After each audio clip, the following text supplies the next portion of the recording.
Gender-based violence in our country has always existed. I think we only started to see the ramifications thereof only now as reports have increased. But I think part of the socialization of not only our young men and boys has been the contributing factors of gender-based violence. Secondly, when you look at the social issues where we have almost normalized violence and we celebrate violence and we say that it's okay for a man to slap his partner or to just give a little bit of discipline and so forth. And we encourage and we don't speak out against it, has encouraged gender-based violence in the country.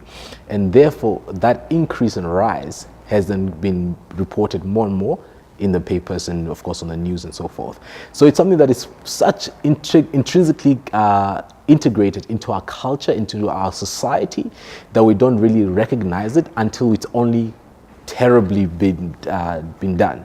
So for example, you look at somebody who is being verbally abused by the partner, but we won't see that as gender-based violence unless the person has a blue eye and has broken ribs, etc. So I think those are the things we need to be thinking about, the nuances of gender-based violence and how we've normalized it and almost celebrated in our culture. And therefore, when we see the reports increase, it's not that it's beginning now, it's that it was always been part and it has never been reported and spoken up against. And I think now people are feeling much more empowered. Survivors of gender-based violence are feeling much more encouraged and seeing that services are available for them to engage, and therefore they're actually reporting it.